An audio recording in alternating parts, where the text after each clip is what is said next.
آج میں چاہوں گی کہ اپنی بیٹی کی شادی سے متعلق چند چیزیں آپ کے ساتھ شیئر کروں۔ ایک حدیث کے مطابق جب کسی ایسے نوجوان کا رشتہ آئے کہ جس کے دین اور اخلاق سے تم مطمئن ہو تو نہ کرو، ورنہ زمین میں فساد ہوگا۔ اسی چیز کو مد نظر رکھتے ہوئے جب میری بیٹی کا رشتہ آیا تو ہم نے بچے کے دین اور اخلاق کو سامنے رکھتے ہوئے فوراً ہی فیصلہ کر لیا۔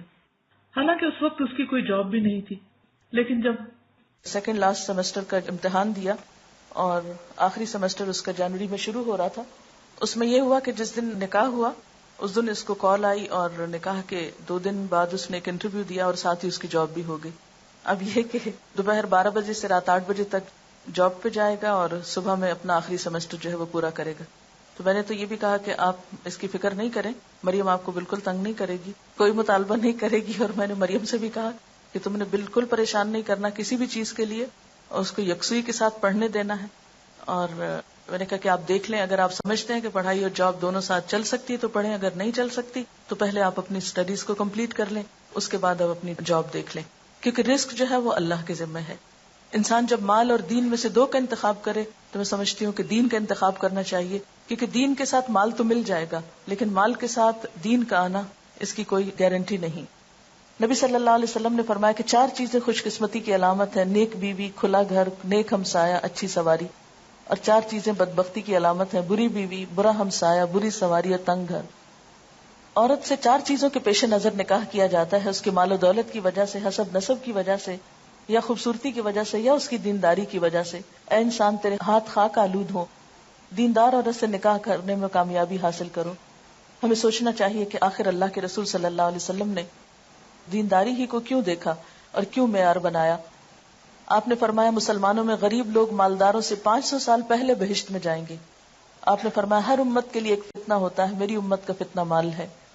پھر اسی طرح برادری اور خاندان کو دیکھا جاتا ہے کہ کیا ذات ہے۔ یقین مانی مجھے ابھی تک یہ پوچھنے کا یاد ہی نہیں رہا کہ ان کی ذات کیا ہے۔ کسی نے جب مجھ سے پوچھا کہ ان کی ذات کیا ہے تو پھر مجھے خیال اچھا میں پوچھوں گی، اور میں جب سوچتی میں پھر بھول جاتی تھی، اور ابھی تک بھولی ہوئی ہوں، کیونکہ یہ ذات اور برادریاں تو صرف پہچان ہے انسان کی، اس سے بڑی پہچان جو ہے وہ اس کی دینداری اور اخلاق ہے۔ اور سب آدم سے اور آدم مٹی سے بنائے گئے، اس لیے کوئی کتنی بھی بڑی ذات سے ہو اصل تو سب کی ایک ہے۔ پھر اسی طرح حسن و جمال یہ بھی اللہ کی دین ہے، ہر ایک کو اللہ نے پیدا کیا اور اپنی مرضی سے بنایا، کسی پر بھی اعتراض کی کوئی گنجائش نہیں۔ اللہ جیسے چاہتا ہے صورتیں پیدا کرتا ہے، لیکن اللہ کے نزدیک جو عزت والا ہے وہ تقوی والا ہے۔ پھر یہ کہ اچھے ساتھی کے لیے دعا بھی کرنی چاہیے، استخارہ کرنا چاہیے، چھان بین یا معلومات لینی چاہیے، اور اگر پہلے سے معلوم ہو اخلاق اور کردار کا تو مزید تجسس اور پیچھا نہیں کرنا چاہیے، کیونکہ کوئی بھی انسان فرشتہ نہیں ہوتا، دنیا میں فرشتوں کی تلاش محال ہے۔ اور اچھے ساتھی کے لیے جو دعائیں ہیں اس میں ایک تو یہ قرآنی دعا ہے اور دوسری حضرت موسیٰ علیہ السلام کی رب انی لما انزلت الی من خیر فقیر۔ پھر استخارہ ہے، اور استخارہ سے کوئی غیب کی خبریں نہیں پتہ چلتی، استخارہ جو ہے وہ اللہ تعالیٰ سے ایک مشورہ ہے کہ اللہ تعالیٰ اگر یہ کام اچھا ہے تو ہمارے لیے آسان کر دے، اور اگر اچھا نہیں تو ہم سے پھیر دے۔ اس میں دعا استخارہ بھی دی گئی ہے CD میں، تاکہ لوگ اگر اسے دیکھیں تو آئندہ اپنے استعمال میں لا سکیں۔ پھر اس میں یہ ہے کہ عموماً جب رشتے کیے جاتے ہیں تو لوگ بہت آرٹیفیشل باتیں کرتے ہیں، جھوٹ سے کام لیتے ہیں، یا یہ کہ لوگوں کے اندر بگاڑ پیدا کرتے ہیں، تو اس سے بھی بچنا چاہیے۔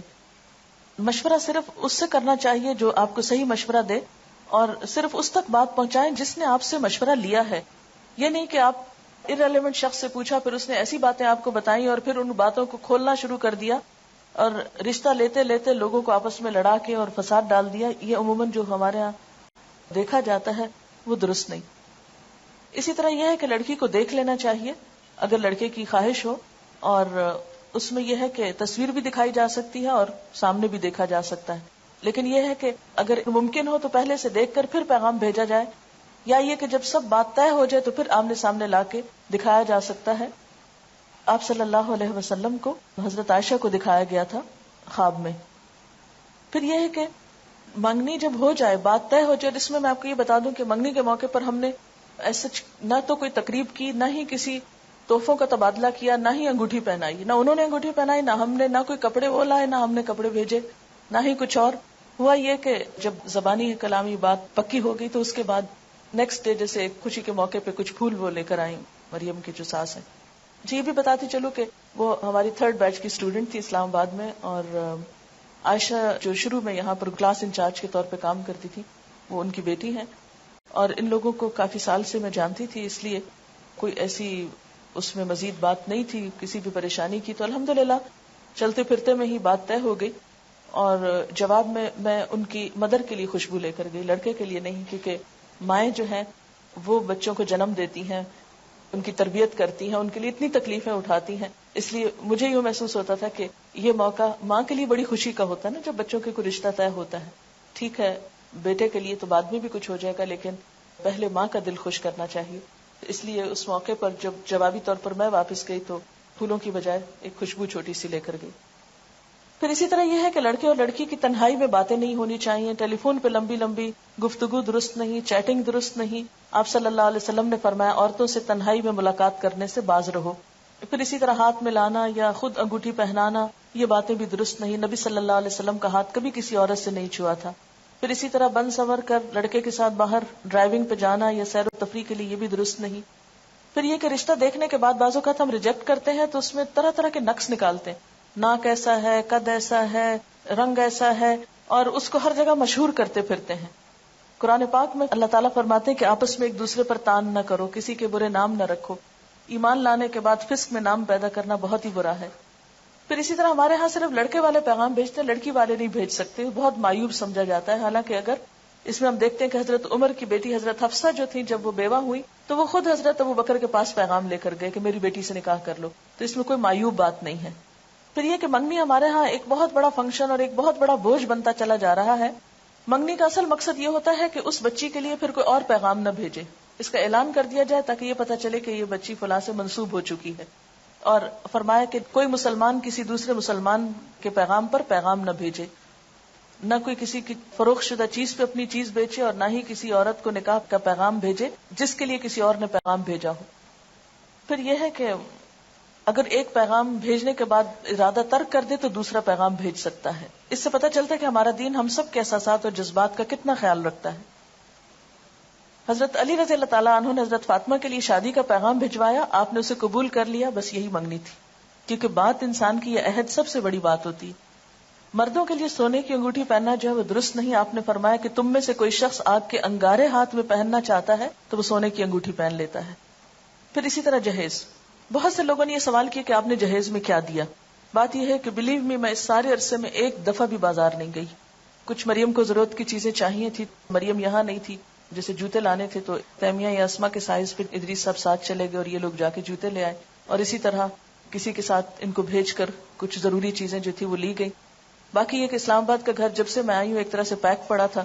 جو میری اب فالتو چیزیں تھی استعمال ہونے کا اتفاق، اب مجھے لگ رہا تھا کہ میں نے تو ان کو استعمال نہیں کرنا، وہ میں نے مریم سے کہا کہ بیٹا اب تم ان کو لے جاؤ. وہاں ان کی ساس کہنے لگی کہ ہمیں ضرورت نہیں ہے، اس لیے کہ ہمارے گھر میں سب کچھ ہے. اور مجھے بھی یہ لگتا تھا کہ وہاں پر کوئی جہیز کی ایسا ضرورت نہیں، اس لیے باہر سے تو کوئی اس طرح کی خریداری نہیں کی گئی. کچھ چیزیں جو گھروں میں عام طور پر کچھ نہ کچھ رکھا ہوتا ہے اس کو میں نے نکال کر گھر صاف کر دیا.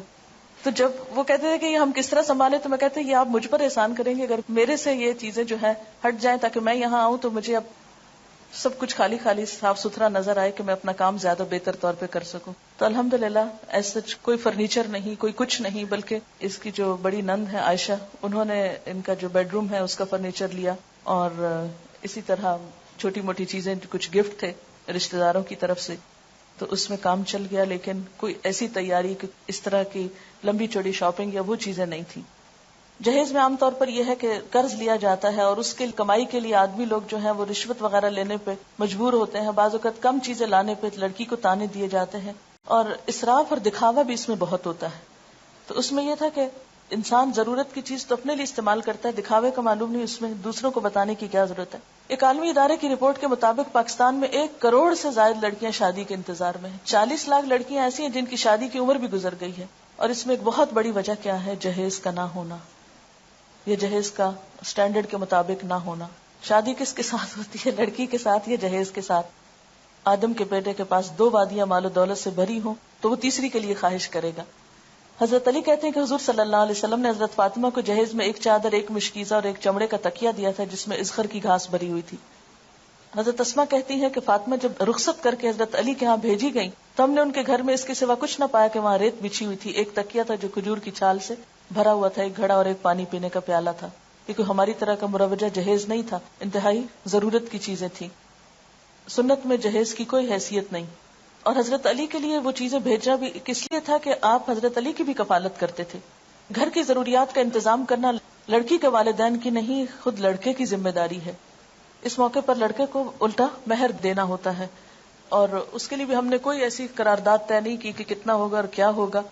اور انہوں نے پوچھا بھی ہم سے کہ آپ کے ہاں کیا ہوتا ہے. ہم نے کہا ہمارے ہاں کچھ بھی نہیں ہوتا، جو آپ کرنا چاہیں آپ خوشی سے کر سکتے ہیں. عموماً جہیز اس لیے دیا جاتا ہے کہ لڑکی کو وراثت میں حصہ نہ دینا ہو، جبکہ وراثت میں حصہ دینا فرض میں ہے، اور جہیز دینا نہ نفل ہے نہ سنت ہے. یہ ویسے اپنی خوشی کی بات ہے، تحفے کے طور پر کچھ بھی آپ دینا چاہیں یا گھر صاف کرنے کے لیے تو دے سکتے ہیں. پھر کچھ رسومات ہمارے ہاں بہت رواج پا گئی ہیں. شادی سے کچھ ہفتے پہلے یا اس کے بعد تاریخ مقرر کرنے کی جو رسم ہوتی ہے.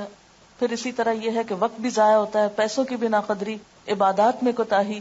تو الحمدللہ اس موقع پر کوئی نماز، کسی نماز میں تاخیر نہیں ہوئی، کوئی ایسا اسراف اور دکھاوا نہیں ہوا، کوئی اسٹیج نہیں تیار کی گئی تھی، اس کے بغیر بھی شادی ہو گئی.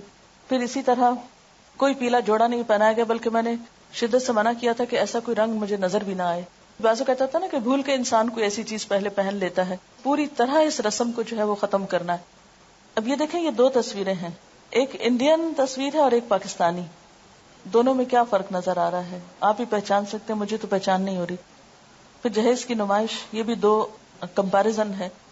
پھر اسی طرح یہ ہے کہ ٹھیک ہے اگر کچھ تفریح ہو رہی ہے یا گانا بجانا ہو رہا ہے تو اس میں ڈانس کی تو کوئی گنجائش نہیں نکلتی.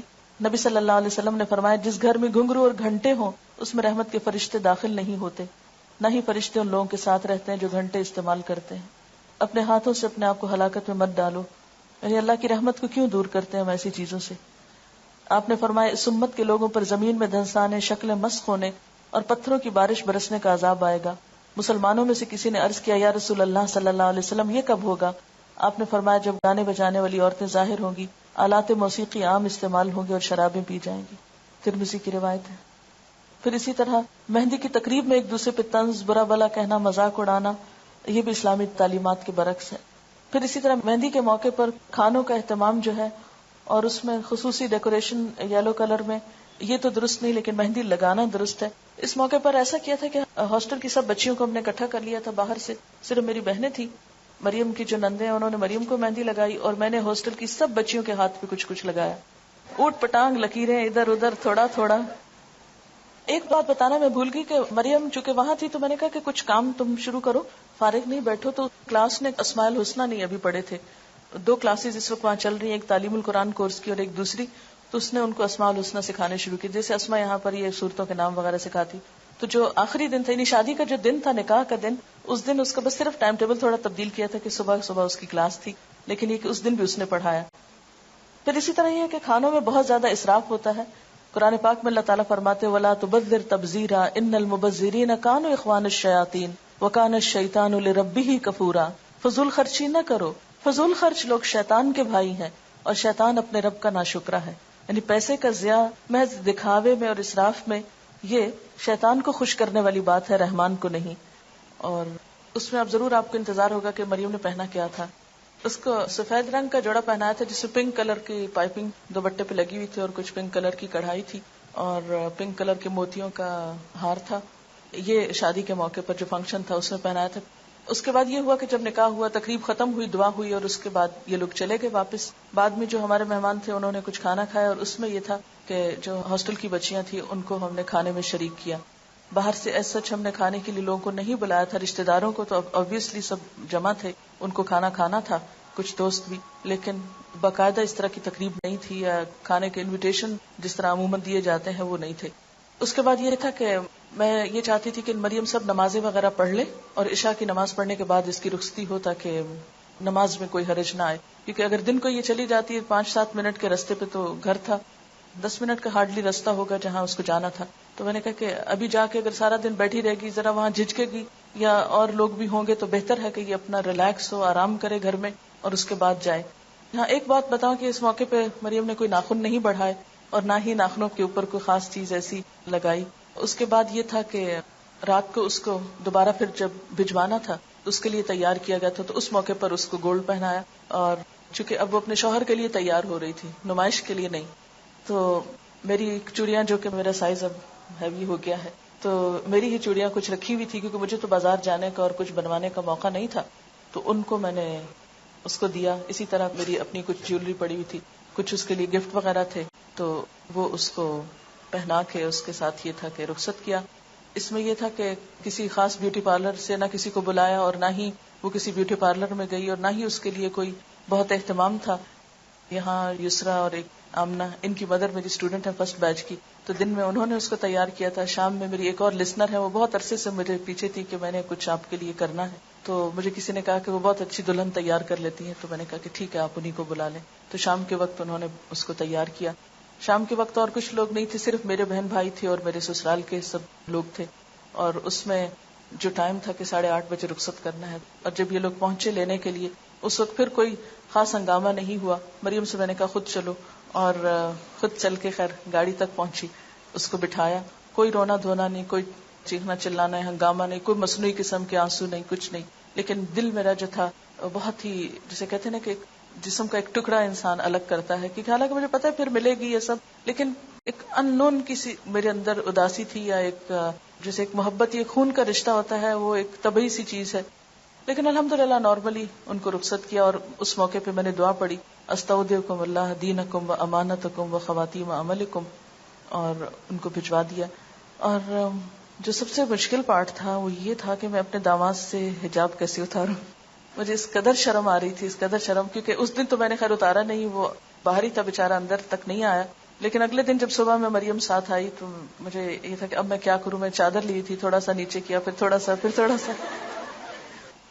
اس کے بعد یہ تھا کہ جیسے میرے رشتے دار اور کچھ اور لوگ گفٹ وغیرہ لے کر آئے تھے. باقی تو میں نے چونکہ انوائٹ نہیں کیا تھا، اور میرا مقصد یہی تھا کہ لوگوں کو کچھ لانے کی تکلیف نہ ہو. اسٹاف کے لوگوں میں سے میں نے کسی ایک کو مقرر کیا ہوا تھا کہ اسٹوڈینٹس میں سے اگر کوئی گفٹ لے کر وہاں پر آئے تو اس کو بہت پیار سے، بہت اچھے طریقے سے سمجھا دیں کہ یہ اس طرح کی شادی تو ہو نہیں رہی، تو آپ ایسا نہیں کریں. لیکن یہ کہ جو میرے بہت کلوز جاننے والے اور رشتے دار لوگ تھے، وہ جو کچھ لے کر آئے تو مجھے یہ تھا کہ یہ پھر یہاں کیا کرے گا. کچھ چیزیں تو مریم کے ساتھ چلی گئیں، اور کچھ آنے سے پہلے الحمدللہ میں اپنی الماری بالکل خالی کر کے، صاف کر کے، حساب چکا کے، یعنی جو رشتے دار وغیرہ آئے تھے ان کو واپسی پہ میں نے، جیسے مہمان کا ایک حق ہوتا ہے، اس حق کے طور پر انہی چیزوں کا تبادلہ کر کے ادھر کی ادھر، ادھر کی ادھر، ادھر کی ادھر، سب کی سب چیزیں تقریباً نکال دی. اور ریلیکس ہو کے، بالکل فارغ ہو کے، میں 29 کو پھر ولیمہ تھا، اور 31 کو میں یہاں آ گئی، کیونکہ میرا ارادہ یہ تھا کہ 1 جنوری کو ہم دوبارہ سے اپنا کام پراپر طریقے سے شروع کریں. اور اس میں بھی یہ تھا کہ جیسے 27 کو شادی تھی تو اگلے دن سیٹرڈے کو پھر میری کلاس تھی، اور پھر اسی طرح کلاس جو ہے وہ لی گئی. اور شادی کے موقع پر جیسے بارات اور سہرے کا ہوتا ہے، یہ بھی ہمیں سوچنا چاہیے کہ کس کی تقلید ہے. ہاں، بہت سے لوگوں نے پوچھا کہ مریم نے کیا پہنا، تو ان کا یہ خیال تھا شاید غرارہ یا کچھ اس طرح ہے، تو قمیض شلوار تو مجھے خیال بھی نہیں آیا کہ یہ غرارہ ضروری ہے. میں اصل میں سوچ رہی تھی کہ جو میرا ڈریس ہے وہی وہ پہن لے گی، لیکن میں پتہ نہیں کہیں رکھ کے بھولی ہوئی تھی، وہ آخری مومنٹ تک مجھے ملا نہیں، بلکہ جب وہ چلی گئی تو بعد میں مجھے نظر آیا جب چیزیں ادھر ادھر صفائی میں کر رہی تھی. تو بہرحال نکاح کے ارکان جو ہیں، ولی کی موجودگی ہونی چاہیے، گواہ ہو، مہر ہو، خطبہ نکاح ہو، ایجاب و قبول ہو، اور اعلان نکاح ہو. یہ ہے اصل شادی. ولی کی موجودگی کیوں ضروری ہے، اس کی دلیل کیا ہے، وہ قرآن پاک میں آتی ہے. پھر اس کے بعد ولی میں کون کون لوگ شامل ہیں، پھر اگر کسی کا ولی نہ ہو تو وہ کیا کرے. نیکسٹ، زبردستی نکاح نہ کیا جائے. پھر نکاح میں لڑکی کی رضامندی ضروری ہے، اس سے پوچھا جائے. پھر اسی طرح یہ ہے کہ اگر لڑکی بولتی نہیں، خاموش رہتی، تو یہ خاموشی بھی اس کی اجازت ہے، لیکن رضامندی کے بغیر نکاح درست نہیں. پھر اسی طرح حضرت عائشہ کہتی ہیں، یہ حدیث دلچسپ ہے ذرا پچھلی والی. حضرت عائشہ کہتی ہیں کہ رسول اللہ صلی اللہ علیہ وسلم نے ان سے نکاح کیا جب ان کی عمر 7 سال تھی، اور ان کو آپ کے گھر بھیجا گیا جب ان کی عمر 9 سال تھی، اور ان کے کھلونے ان کے ساتھ تھے. جب حضور صلی اللہ علیہ وسلم فوت ہوئے تو ان کی عمر 18 سال تھی. عورت کو خود نکاح کرنے کی اجازت نہیں ہے اپنا. پھر مہر ہے، مہر کا دلیل کیا ہے، پھر مہر کی مقدار کتنی ہے. اس میں ہم حضرت عبد الرحمن بن عوف کی مثال دیکھتے ہیں کہ انہوں نے سونے کی گٹلی کے وزن پر عورت سے شادی کی. آپ نے فرمایا مبارک ہو، ولیمہ کرو، چاہے ایک بکری ہی کیوں نہ. ازواج مطہرات کے مہر جو تھے، حضرت عائشہ نے فرمایا کہ 12 اوقیہ اور 1 نش. پھر حضرت عائشہ نے پوچھا نش جانتے ہو کیا ہے؟ ابو سلمہ نے کہا نہیں.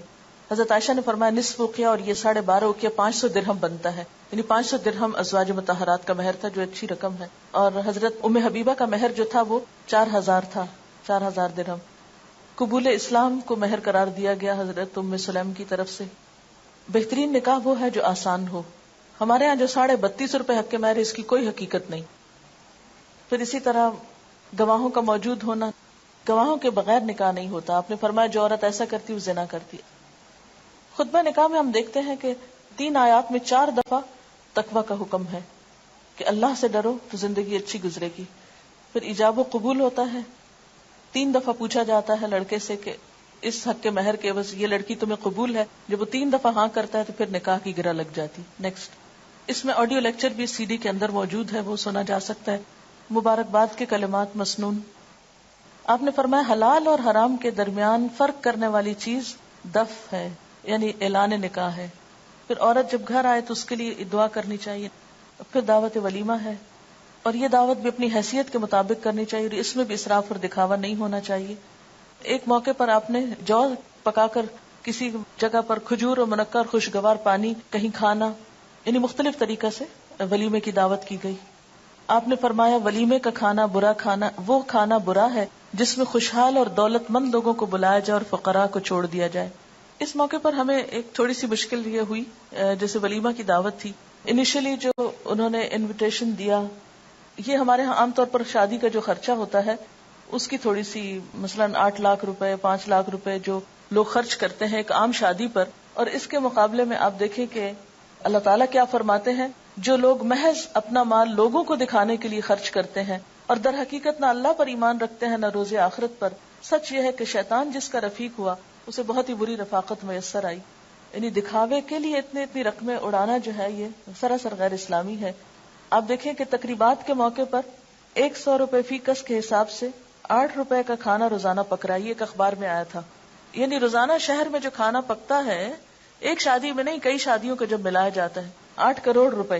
یعنی اگر 100 روپے پر پرسن کا کھانا ہو تو ایک دن میں جو پک رہا ہے. پھر اسی طرح ہر سال پاکستانی 150 ارب روپے کا گوشت کھاتے ہیں. پھر اسی طرح دوسری طرف ہم دیکھتے ہیں کہ پاکستان کی 25% آبادی غذا کی کمی کا شکار ہے. 30% کھانا روز ضائع ہوتا ہے. صرف کراچی میں 2 کروڑ روپے مالیت کا کھانا روزانہ جھوٹا کر کے چھوڑ دیا جاتا ہے. یہ اخبار کے اسٹیٹسٹکس ہیں. یہ اعداد و شمار ہم سے کیا تقاضا کرتے ہیں؟ پاکستان کی کل آبادی 13 کروڑ ہے. اس میں سے 4 کروڑ 20 لاکھ لوگ، آبادی کا 30% حصہ انتہائی غریب ہے. 4 کروڑ 70 لاکھ لوگ، آبادی کا 62% لکھنا پڑھنا نہیں جانتے. 76% عورتیں پڑھی لکھی نہیں. 80 لاکھ بچے اسکول نہیں جاتے. 7 کروڑ 20 لاکھ لوگوں کا یعنی 53% حصہ حفظان صحت، ہسپتال اور طب کی سہولتیں میسر نہیں. 5 کروڑ 40 لاکھ لوگوں کو طبی سہولتیں میسر نہیں. 90 لاکھ بچوں کو مناسب غذائیت میسر نہیں. 6 کروڑ 10 لاکھ لوگوں کو صاف پینے کا پانی میسر نہیں. یہ فیڈرل بیورو آف سروے نے یہ رپورٹ پیش کی ہے. تو جس ملک کی آبادی کا حال یہ ہو، وہاں پر اتنا اسراف شادیوں کے موقع پر کسی طور پر بھی جائز نہیں. اگر اس پیسے کو ہم اپنی قوم کی تعلیم کے لیے خرچ کریں تو ہمارے لیے صدقہ جاریہ ہو. پرائمری اسکول کا 1 سال کا خرچہ 2 لاکھ روپے ہے. ایک بچے کی تعلیم 3,000 روپے سالانہ ایوریج. پروفیشنل کالج میں ایک بچے کی تعلیم 12,000 روپے سالانہ. ٹی بی کے مریض کا علاج 8,000 روپے سالانہ.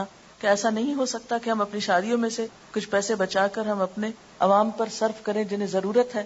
تو جو لوگ اپنے مال اللہ کی راہ میں صرف کرتے ہیں ان کے خرچ کی مثال ایسی ہے جیسے ایک دانہ بویا جائے اور اس سے 7 بالیں نکلیں، ہر بال میں 100 دانے ہوں. اسی طرح اللہ جس کے عمل کو چاہتا ہے افزونی عطا فرماتا ہے. وہ فراخ دست بھی ہے اور علیم بھی ہے.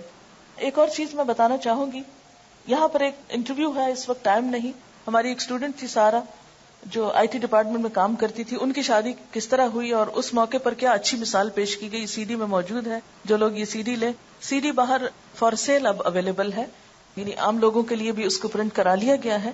تو اس میں آپ دیکھیں کہ اگر اسی مال کو ہم اپنی دنیا اور آخرت سنوارنے کے لیے استعمال کریں بنسبت اس کے کہ صرف ایک شادی کے موقع کو اپنی ذاتی خواہشات کی تکمیل کے لیے صرف اپنے دل کو یا اپنی آنکھوں کو ٹھنڈا کرنے کے لیے مال خرچ کریں، اس کی بجائے اگر ہم اسے باقاعدہ بہتر طرح استعمال کریں تو دنیا بھی ہماری بہتر ہو سکتی ہے اور آخرت بھی.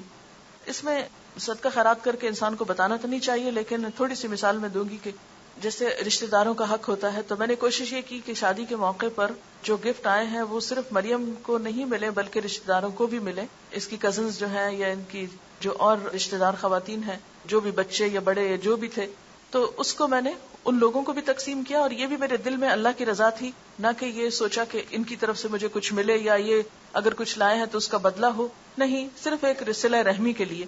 دوسرا یہ کہ مریم کو جیسے ولیمے کے موقع پر کچھ آنے والوں نے کچھ پیسے ویسے جو سلامی جس کو بولتے ہیں وہ دی، تو اگلے دن جب صبح میں آئی تو ایک لفافہ پکڑا ہو تو کہنے کہ ماما یہ الہدا میں ڈال دیں. میرا داماد بھی ساتھ تھا تو کہنے لگے کہ یہ ہم دونوں کی طرف سے الہدا کے لیے ہے. تو میں نے کہا کہ آپ لوگ ایک نئی زندگی شروع کر رہے ہیں، آپ کو اپنی ایجوکیشن وغیرہ کے لیے بھی ضرورت ہوگی تو آپ لوگ رکھیں اس کو، لیکن بالکل نہیں مانے اور بسد اصرار وہ پیسے جو ہیں وہ چھوڑ گئے. خیر میں نے بھی نہ پوچھا کہ کتنے ہیں اور نہ میں نے خود گنے، میں نے الہدا کی انتظامیہ کے حوالے کیے اور اس طرح زندگی کا ایک آغاز کیا گیا.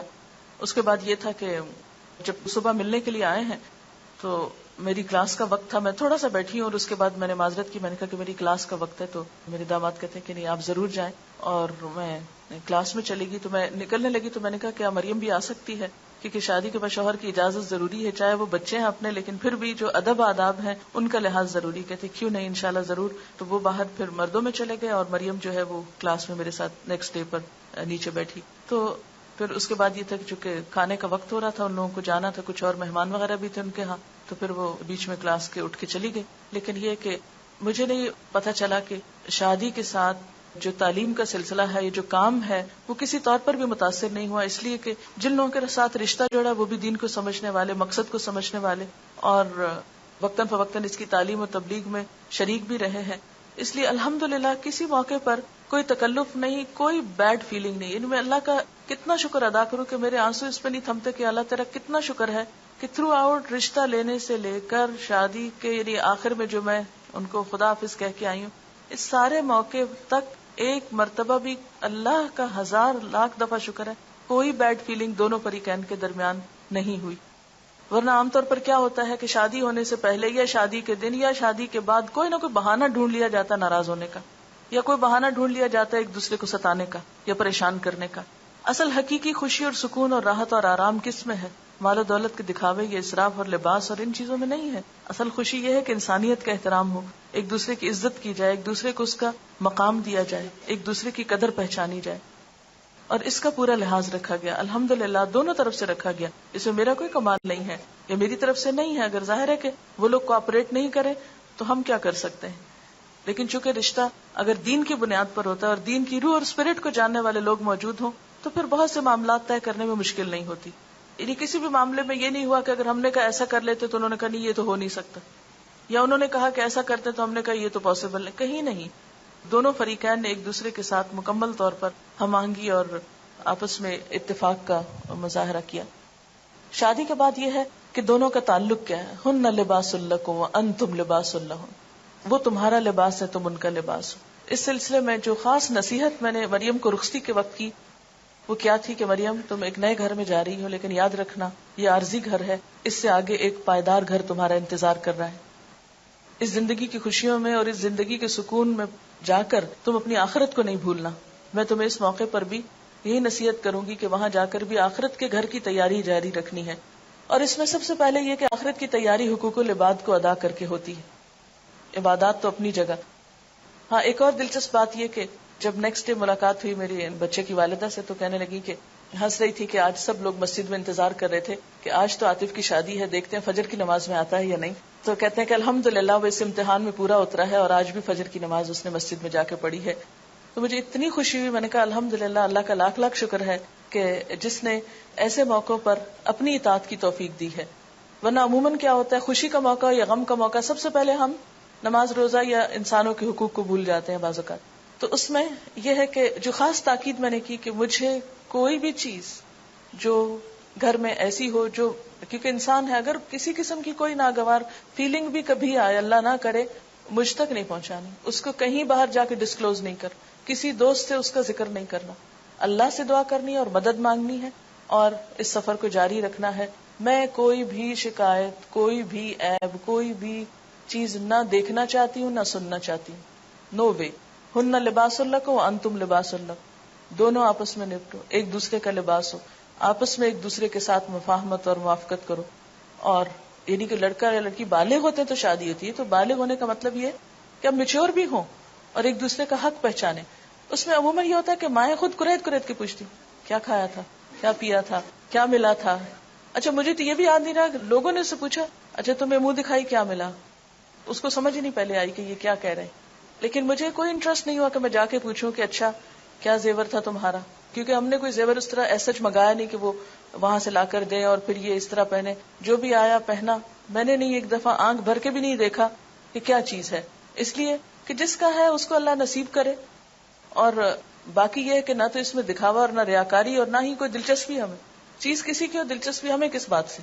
اور باقی چیزیں تو ان چیزوں پہ مال قابل بھروسہ نہیں کہ اس کے بھروسے پر ہم سمجھے کہ مستقبل محفوظ ہو گیا, وہ تو آنی جانی چیز ہے. بھروسہ تو اصل اللہ کی ذات پر ہے کہ اسے راضی رکھا جائے, وہ ناراض نہ ہو, وہ اپنی رحمت کا دامن جو پھیلائے رکھے اور وہ منہ نہ موڑے ہم سے. بہرحال لباس جو ہے وہ خوبصورتی کا ذریعہ بھی ہے, عیب بھی چھپاتا ہے, آرام اور راحت کا سبب بھی ہے. پھر حقوق و فرائض کے اوپر کچھ باتیں ہیں. بیوی کے حقوق ہیں قرآن پاک اور احادیث کی روشنی میں. کتنی خوبصورت تعلیم ہے جو ہمارے دین نے ہمیں دی ہے, اگر ان پہ ہم عمل کریں تو بہت سی مشکلات حل ہو جائیں. حضرت عائشہ فرماتی ہے کہ میں آپ صلی اللہ علیہ وسلم کے ہاں گڑیوں سے کھیلا کرتی تھی, میری سہیلیاں بھی کھیلتی تھی. جب آپ تشریف لاتے تو سب ادھر ادھر چھپ جاتی, آپ ڈھونڈ ڈھونڈ کر ایک ایک کو میرے پاس بھیجتے تاکہ میرے ساتھ کھیلیں. بیوی بچوں پہ خرچ کرنا سب سے زیادہ اجر و ثواب کا باعث ہے. ہمارے ہاں یہ ہے کہ شوہر بیوی کی مدد نہ کرے گھر کے کام میں. میں مریم کو بار بار یہ تاکید کرتی تھی, دیکھو خدمت میں عزت ہے, خدمت سے تمہیں عزت ملے گی, خدمت سے تمہارا مقام بنے گا, خدمت سے محبت ملے گی, خدمت کو نہیں بھولنا. یہ بار بار میں اس کے کان میں ڈالتی رہی ہوں. یہ میں نے ضرور پوچھا کچھ کیا تھا یا نہیں, کیا کیا تھا, تو بتا رہی تھی کہ میں نے چھوٹا چھوٹا یہ کام شروع کیا لیکن ابھی مجھے کوئی کرنے نہیں دے رہا. تو اور عاطف ساتھ لگ جاتا ہے نا کہ چھوٹی چھوٹی چیزوں میں ساتھ مدد کرتا ہے. اب اس میں یہ ہے کہ ایک انجوائمنٹ بھی ہے مل کر کام کرنے میں, اور ایک سنت رسول صلی اللہ علیہ وسلم بھی ہے. پھر شوہر کے حقوق ہیں, اطاعت ہے. میں نے خاص تاکید کی کہ دیکھو اس سے پوچھے بغیر کوئی کام نہیں کرنا, نہ کسی کو اپنے گھر آنے کے لیے دعوت دینا اس سے پوچھے بغیر, نہ ہی پوچھے بغیر کہیں جانا. ہوا یہ کہ جب ولیمے کے بعد سب خاندان والے لوگ آپس میں مل رہے تھے تو میرے بھائی کھڑے تھے سب, تو میرے جو بھائی وہ کہنے لگے کہ مریم کل آپ لوگ ہمارے ہاں کھانے پر آ جائیں, پھر میں بھی چلی جاؤں گی تو بہتر ہے کہ سارا خاندان وہاں پر جمع ہو جائے. تو عاطف نے کہا ٹھیک ہے ہم آ جائیں گے. میں نے کہا نہیں عاطف, امی ابو سے پوچھ کر پھر ہاں کریں, تاکہ یہ نہ ہو کہ ابھی بچے ہیں, ابھی والدین ساتھ ہیں, تو والدین کے مشورے سے ہی کہیں کمٹمنٹ کی جائے. تو مریم کو بھی بار بار میں یہ تاکید کرتی رہی, دیکھو پوچھے بغیر خود سے فیصلے نہیں کرنے بیٹھ جانا, ساتھ لے کر سب کچھ چلنا.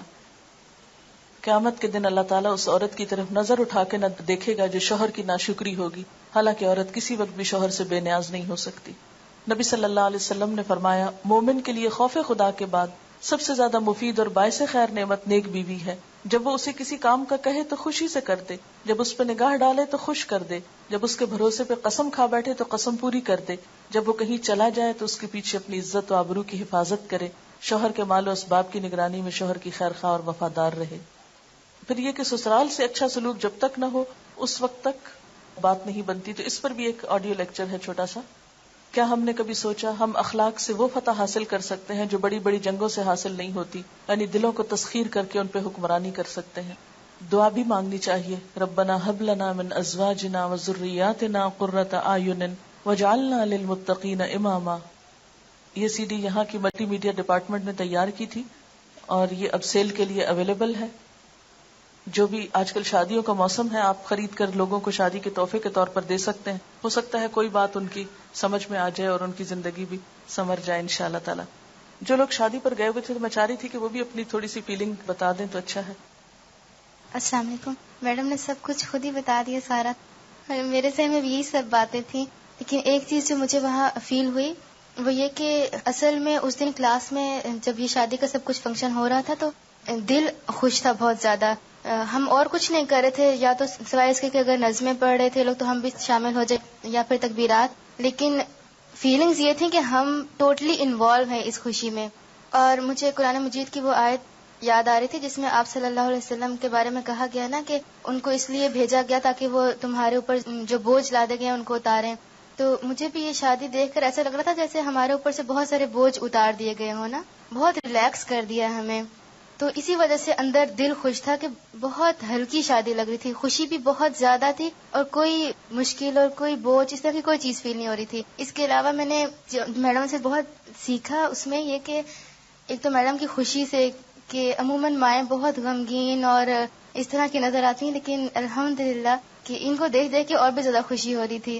اور پھر جب کھانے کا ٹائم تھا ہمارا تو سب لوگ کھانا کھا رہے تھے، مہمان وغیرہ جو یہاں سے کچھ لوگ گئے ہوئے تھے اور بھی جو کچھ لوگ مہمان کے طور پہ آئے ہوئے تھے، تو میڈم خود ان سب کو دیکھ رہی تھی. میں کھا رہی تھی اور میں نے ایک دم دیکھا جب میڈم ادھر ادھر گھوم رہی ہیں، پوچھ رہی ہیں کہ آپ لوگوں نے لیا یا نہیں لیا، آپ کو کچھ چاہیے یا نہیں چاہیے.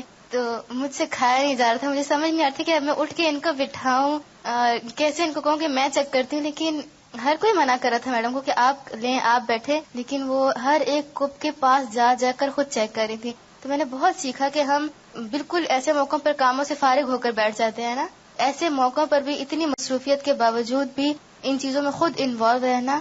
تو اور یہی چیز میں نے ولیمے میں بھی میڈم سے بہت سیکھی کہ تھوڑی دیر ایک جگہ میڈم بیٹھ رہی تھی اور جب ایک حلقہ بن جاتا تو میڈم ہاتھ چھوڑ کے کسی اور جگہ پہ جا کے بیٹھ جاتی.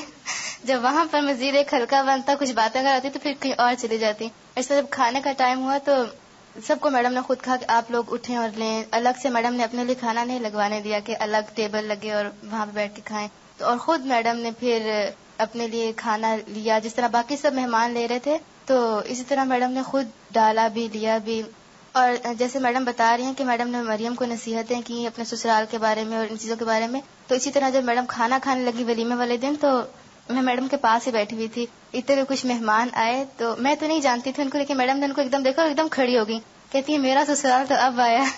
اور میڈم فوراً آگے گئی اور جا کے وہیں اپنی سب چیزیں چھوڑ کے اور جا کر ان کو ملی اور پھر اپنی ساس کو انہوں نے آ کے بٹھایا چیئر پہ اور باقی سب لوگوں کا مجھے بھی بتایا کہ میری فلاں میری یہ ہیں، فلاں میری یہ ہیں. تو میں نے بہت سیکھا کہ جو نصیحتیں وہ اپنی بیٹی کو کر رہی ہیں وہی ساری چیزیں ان کی اپنی پریکٹیکل لائف میں بھی ہیں. تو اللہ کرے کہ ہم سب ایسی ہی بنے. السلام علیکم. جب میڈم بات کر رہی تھی کہ مہندی سب کو وہاں لگی تو میں دیکھ رہی تھی کہ بہت حسرت بھری آوازیں آ رہی تھیں. تو میں بتانا چاہ رہی تھی کہ جو چیز نصیب میں نہ ہو وہ نہیں ملتی. ہم یہاں سے شریک ہونے وہاں گئے تھے لیکن مہندی نہیں لگوا سکے کیونکہ لیٹ ہو گئے تھے.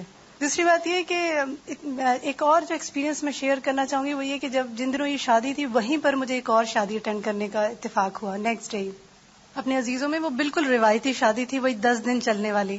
اور اس میں جس دن شریک ہوئی وہ شادی کا دن تھا، تو جو 10 دنوں میں ہو چکا تھا وہ سامنے آ چکا تھا. کافی اختلافی چیزیں مجھے نظر آ رہی تھی، شکوے شکایات کہ مہندی والے دن انہوں نے یہ کہہ دیا، مایوں میں یوں ہو گیا. اور اینڈ جو ہے وہ نکاح والے دن ہوا کہ چھوٹی چھوٹی سی باتوں پر اختلافات ہونے لگے. مثلا یہ کہ مہر پہ پہلے تھوڑا سا اختلاف، اس کے بعد جو چیز ایک بہت عجیب لگی وہ عموماً ہمارے ہاں شادیوں میں ہوتی ہے، وہ یہ ایک رسم ہے کہ شادی میں لڑکی کے ساتھ کوئی نہ کوئی اس کے ساتھ جاتا ہے. اب لڑکی والوں کا یہ تقاضا تھا کہ ہمارا رواج ہے کہ لڑکی کے ساتھ گاڑی میں اس کی بھابھی بیٹھے گی، اور جو لڑکے والے تھے وہ کہتے تھے جی یہ تو ہو ہی نہیں سکتا، ہمارا رواج ہے کہ اس کی ماں بیٹھے گی لڑکی کے ساتھ. کافی دیر رخصتی رکی رہی اس بات پر. میں اتنا دکھ ہو رہا تھا مجھے یہ دیکھ دیکھ کے کہ یہ وہ چیزیں اصل یعنی یہ شادی کی دیکھنے والی یا کرنے والی یہ کام نہیں ہے کہ جن پر ہم اختلاف لے کے بیٹھے ہوئے. پھر ہوتا یہ کہ جب بعد میں کئی سالوں بعد بھی وہ بات ہوتی ہے تو یہ بات آتی ہے کہ ہاں آپ لوگوں نے تو شادی کے موقع پہ بھی ہمارے ساتھ یہی کیا تھا. ہم بھولتے نہیں ہیں نا کیونکہ بیس خراب بن گئی.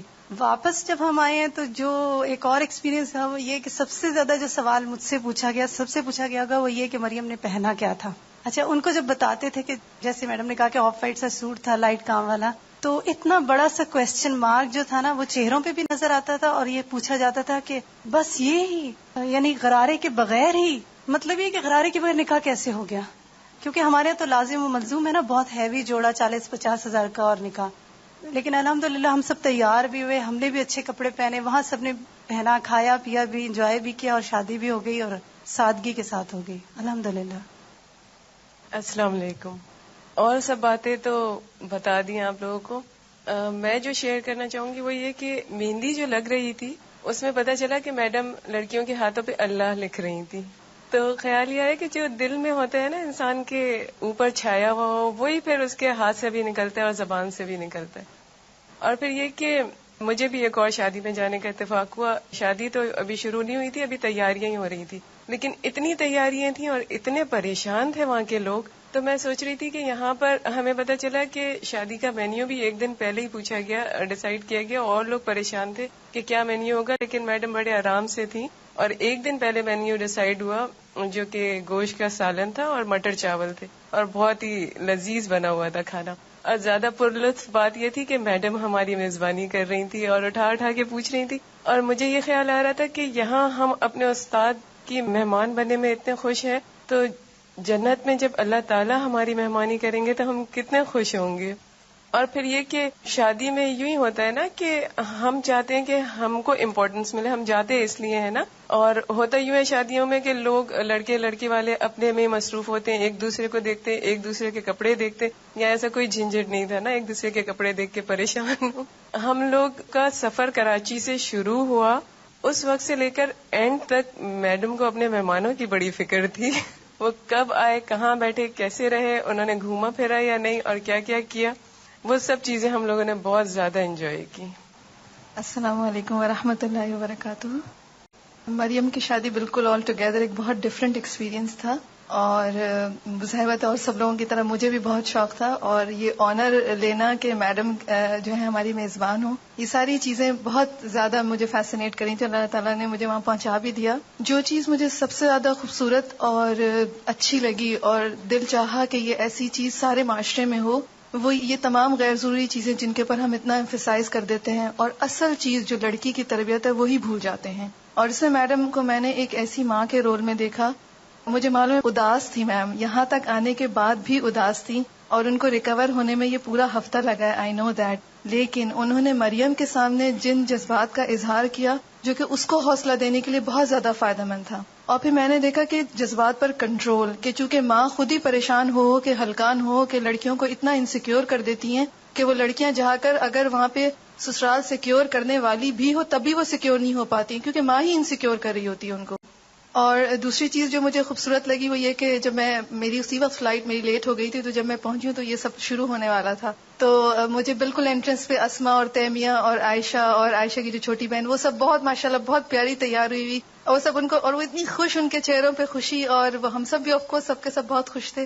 اور مریم بھی ماشاءاللہ بہت پیاری لگ رہی تھی، اور اس کے چہرے پہ اتنی انوسینس تھی جو کہ عام طور پر وہ جو اوپری میک اپ اور اتنی زیادہ لڑکیوں کو پریشان کر کے وہ مصنوعی طور پر وہ جو خوبصورت بننے کا ایک معیار حاصل کرنا ہوتا ہے، اس کی دہشت جو ہوتی ہے لڑکیوں پہ، وہ اس کے چہرے پہ نہیں مجھے نظر آئی. اور بہت انوسینس سی خوشی تھی، بہت پیاری سی مسکراہٹ تھی اس کی، اور بہت پیاری چھوٹی سی لگ رہی تھی نا وہ، کہ اتنی مجھے بہت پیار آ رہا تھا اس کے اوپر. اور پھر جیسے کہ مہمانوں وغیرہ کا میم کا جو رول تھا ایک ماں کے طور پر اور ایک گھریلو خاتون کے طور پر اور ایک میزبان کے طور پر، وہ مجھے بہت خوبصورت لگا جیسے کہ ابھی ذکر کیا گیا. اور پھر سب سے اچھی بات یہ تھی کہ کوئی ایسا نہیں تھا کہ تقویٰ ہے تو تیاری نہیں ہے.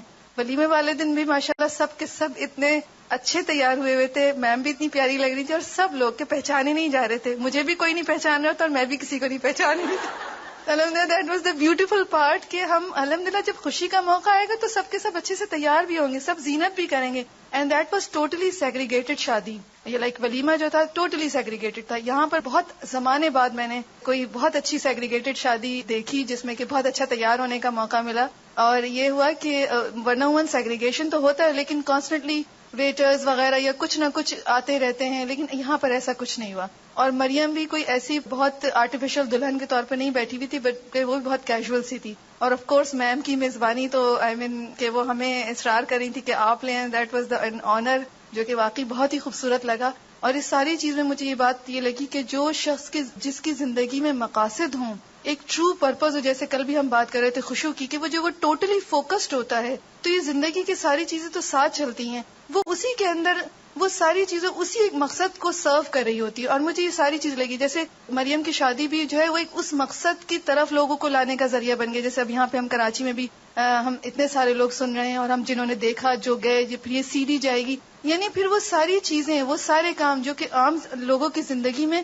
چلتے ہیں، اسی طرح ان لوگوں کی زندگیوں میں بھی چلتے ہیں جن کی زندگی میں مقاصد ہوتے ہیں، لیکن پھر وہ سب کے سب اس مقصد کو سرو کرتے ہیں. اور اب میں نے دیکھا کہ بغیر کسی ایکسٹرا میڈم کو کوئی چھٹیاں نہیں لینی پڑی یا کچھ ایسا نہیں ہوا، اور اس کے باوجود بھی وہ کام ہو گیا. اس کا مطلب ہے ایک بہت آسان اور خوبصورت کام جس کو ہم نے اتنا بھونڈا اور مشکل والا بنا لیا ہے کہ اس میں ساری توجہ وہ جو صرف ظاہری اس پہ رہتی ہے، اور لڑکیوں کی تربیت یا ماں کا جو رول ہے یا خاندان کا جو رول ہے اس سے ہٹ جاتی ہے سب کی توجہ. جیسے کہ ابھی وہ بتا رہی تھی کہ لڑائیاں شروع ہو گئیں. اب اس میں کسی نے فوکس نہیں کیا کہ وہ جو لڑکی جا رہی ہے، وہ جس لڑکی کی شادی ہو رہی ہے، ان کو کیا کرنا ہے. اصل تو کام یہ ہے نا اس شادی کا. تو اللہ کرے کہ یہ شادی ایسی ہوئی ہو کہ جس کی وجہ سے بہت ساری شادیاں بہت اچھی ہو جائیں، اور بہت ساری دعائیں ہماری ان دونوں کے لیے. اور مجھے ایئرپورٹ پہ آتے ہوئے میم کو وہ خداحافظ کرنے آئی تھی، تو میں میڈم کو یہ دیکھ رہی تھی کہ میڈم نے بہت خوش اور نارمل اور بہت پرسکون سے انداز میں اس کو خداحافظ کر رہی تھی، اور وہ دونوں بھی بہت خوش ماشاءاللہ لگ رہے تھے. تو بہت ساری دعاؤں کے ساتھ ہم سب کی دعائیں ان کے ساتھ ہیں، اور اللہ تعالیٰ ہمارے معاشرے میں ایسی ہی شادیاں سمپل اور جو کہ انسانوں کے رویوں اور انسانوں کے جذبات اور بہترین اخلاق کے ساتھ اور شرافت اور دینداری کے ساتھ ہوں، ایسی ہی شادیاں ہوں. مریم اور میرا ساتھ کافی رہا کیونکہ ہم لوگوں کی ایج بالکل سیم ہے، تو ہم لوگوں کی دوستی بھی بہت زیادہ ہے. اور اب جو مجھے لگتا ہے وہ یہ کہ میرے گھر ایک دوست آئی ہوئی ہے، بس اور کچھ بھی نہیں. ایک نند اور بھابھی کا کانسیپٹ بالکل نہیں ہے. جب ابھی فرحت آنٹی نے کہا کہ نند آ رہی ہے تو مجھے بہت عجیب سا لگ رہا تھا کہ پتہ نہیں کیا چیز آ رہی ہے. بالکل دوستوں سا رویہ ہے ہم لوگوں کا. اور میری چھوٹی بہن کہہ رہی تھی کہ پتہ نہیں جب مریم آئے گی تو میں اس طرح لیٹ سکوں گی کہ نہیں اس بیڈ پہ یا نہیں. اور وہ شاید اگلا ہی دن تھا کہ وہ اس طرح لیٹی ہوئی اور کہہ رہی تھی عظمیٰ یاد ہے نا میں تمہیں کہہ رہی تھی کہ میں اس طرح لیٹ سکوں گی کہ نہیں. اتنی یعنی جلدی فرینکنیس ہو گئی کیونکہ ہم لوگ کے مائنڈ سیم تھے، ہم لوگ کی باتیں سیم تھی، اور ہم لوگ کا ایم انشاءاللہ سیم ہے اور سیم رہے گا. ایک اور چھوٹی سی بات جو کہ سر کے حوالے سے کہ اتفاق سے سر ولیمے کے نیکسٹ ڈے مجھے ملے الہدا میں، تو میں نے ان کو سلام کر کے مبارکباد دی. اور میرے ساتھ ایک اور میری کولیگ تھی، تو انہوں نے پوچھا سر کیسا فیل ہو رہا ہے آپ کو؟ تو انہوں نے کہا کہ تھوڑی دیر وہ رکے، پھر کہنے لگے کہ ایک پلا پلایا بیٹا مل گیا.